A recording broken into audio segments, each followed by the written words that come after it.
ভালো হইলে তো আলহামদুলিল্লাহ ভালো। তবে সকালবেলার আকাশ নাকি মাঝে মাঝে জানান দেয় দিনটা কেমন যাবে। আবার আমাদের কুমিল্লার ভাষায় মুসলিম ভাইয়ের বউ কয়, যেই পাখি উড়ালে খাসায় ধরফরায়।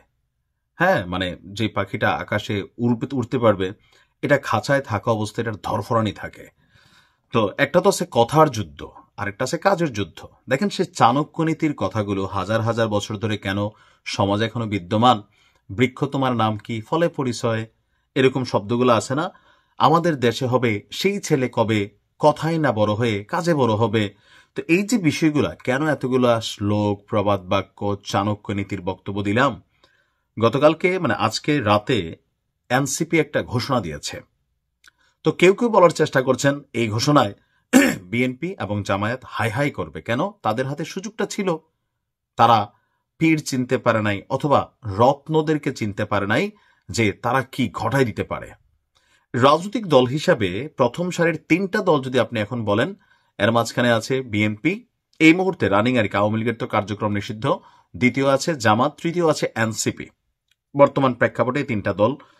জাতীয় পার্টিও রাইট নাও তারাও নির্বাচন করবে কিনা শিওর না। তো যাই হোক, এখন এনসিপি তলে তলে বিএনপি থেকে আসন চাচ্ছে এমন গণমাধ্যমে খবর প্রতিদিনই আসছে। প্রায় কটা সিট নিয়ে ভাগাভাগি হচ্ছে, আবার জামাতের সাথেও কানেকশন রাখতেছিল। কিন্তু এই মুহূর্তে সে এনসিপির সাথে বিএনপির একটা দূরত্ব হয়েছে, জামাতের সাথে পুরোই দূরত্ব, এমনকি ৭১-এর বিচারের কথা আবার নিয়ে আসছে নাসিরুদ্দিন পাটোয়ারিরা। এখন তারা আসলে কোন দিকে যাবে? নাহিদ ইসলাম বারবার বলতেছিল যে আমরা কারোর সাথে জোট বাঁধবো না, কিন্তু গণমাধ্যমে খবর ছিল ভিন্ন।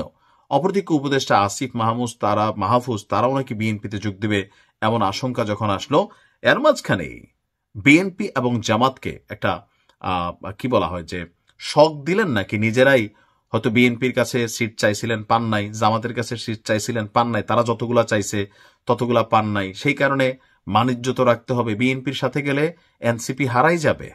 কারণ বিএনপির সাথে 20টা শরিক দলীয় জোট আছে, আপনি চিনেন কয়টা দল রে? আওয়ামী লীগের সাথে 14 দল আছে। কোন 14 দল? এরা কারা? দুই একটা দলের নাম ছাড়া চিনেন না? জামাতের সাথে জোট আছে, কয়টা দলের আপনি চিনেন? সো বড় কোনো শক্তির সাথে ছোট কোনো শক্তি কানেক্টেড হলে বড় শক্তির আলোতে ছোট শক্তিটা ফোকাস হয় না। তো স্বাভাবিকভাবেই নিজেদের রাজনৈতিক পরিকল্পনা হোক, তারপর সর্দারি করার একটা বিষয় আছে।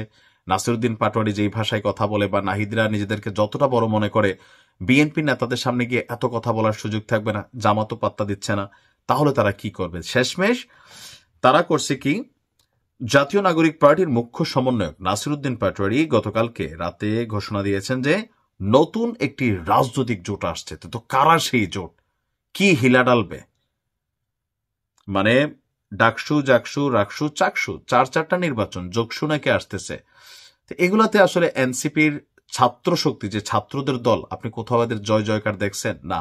আমি বরাবরই বলি এনসিপিতে আমার দুইটা মানুষের পছন্দ, একটা হচ্ছে হাসনাত আবদুল্লাহ, আর হচ্ছে তাসনিম জারা। সামথিং ডিফারেন্ট তাদের মধ্যে আছে, কিছু একটা আছে, আমাকে একটা মনে হয়, এদের সাপোর্ট আমি করি। তো বাকিদের মধ্যে আমি তেমন কিছুই দেখি না। গতানুগতিক ধারার হুমকি ধামকি, তেলবাজি, অথবা ধরেন ওই এক দল করি আমি, আরেক দলের গাইলানো, ভোটের মাঠে তাদেরকে একটা নেগেটিভিটি তৈরি করা, এছাড়া ওই রকম আসে না।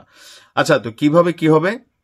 রাতে রাজধানীর বাংলা মোটরে দলের অস্থায়ী কার্যালয়ে মনোনয়ন প্রত্যাশীদের সঙ্গে মতবিনিময় শেষে তিনি বলছেন, দেশবাসী একটি নতুন অ্যালায়েন্স অর্থাৎ জোট দেখতে পাবে। কয়েকদিনের মধ্যেই বিএনপি এবং জামাতের বাইরে গিয়ে নতুন আরেকটি জোট দেখবে দেশের মানুষ, যারা কাজ করবে জুলাই গণঅভ্যুত্থানের আকাঙ্ক্ষা বাস্তবায়নে। এখন এই আকাঙ্ক্ষা কি আর আকাঙ্ক্ষার জায়গায় আছে? জুলাই গণঅভ্যুত্থানের মধ্যে কেউ ছিল বিএনপি, তার আকাঙ্ক্ষা ছিল বিএনপি রাষ্ট্র ক্ষমতায় আসবে। জামাতের আকাঙ্ক্ষা ছিল আওয়ামী লীগের সরাবে, তারা রাষ্ট্র ক্ষমতায় আসবে। আকাঙ্ক্ষা তাদেরও ছিল, নাসিরুদ্দিনদেরও ছিল, একটা রাজনৈতিক দল করবে, তারা প্রধান হয়ে যাবে, তাদের কেউ মন্ত্রী হবে, তারা প্রাড়ো গাড়ি চড়বেন, কেউ গুলশানে থাকবেন, অর্থনৈতিক অবস্থার পরিবর্তন হবে। সবার এই ধরনের আকাঙ্ক্ষাই এখন জুলাইয়ের মধ্যে আমরা বুঝতে পারতেছি, সবার টার্গেট ক্ষমতা ছিল। তো তারা কাজ করবে। আচ্ছা, এমনকি ধর্মীয় ফ্যাসিবাদ, চাঁদাবাজ বিরোধী এই জোট প্রার্থী দেবে 300 আসনে। পাশ করবে তো? আমরা দোয়া করি পাশ করুক। যারা সংস্কারের পক্ষে, নারীদের পক্ষে, আলেমোলামাদের পক্ষে, দুর্নীতি, সন্ত্রাস, চাঁদাবাজের বিরুদ্ধে, এগুলা কমন ডায়লগ। এই সময় হাসনাত আবদুল্লাহ বলছেন জাতীয় পার্টিকে ব্যবহার করে। আচ্ছা, ভারত আমরা বুঝতে পারলাম। এখন কারা কারা মিলে এটা করবেন? এখানে যদি অলরেডি বেশ কয়েকটা গণমাধ্যমে বা ফেসবুক পেজে কয়েকটা নাম আসছে, কিন্তু মূল গণমাধ্যমে এখনো ওইভাবে কারা কারা এই এনসিপির সাথে জোটে আসতেছে এটা বোঝা যায়নি। তবে এখানে আলোচনা যাদের নাম আছে গণ অধিকার পরিষদ, এবি পার্টি বা আপ বাংলাদেশ, এরকম কয়েকটা আছে যারা এখানে সম্ভবত কানেক্টেড হতে যাচ্ছে। দেখা যাক।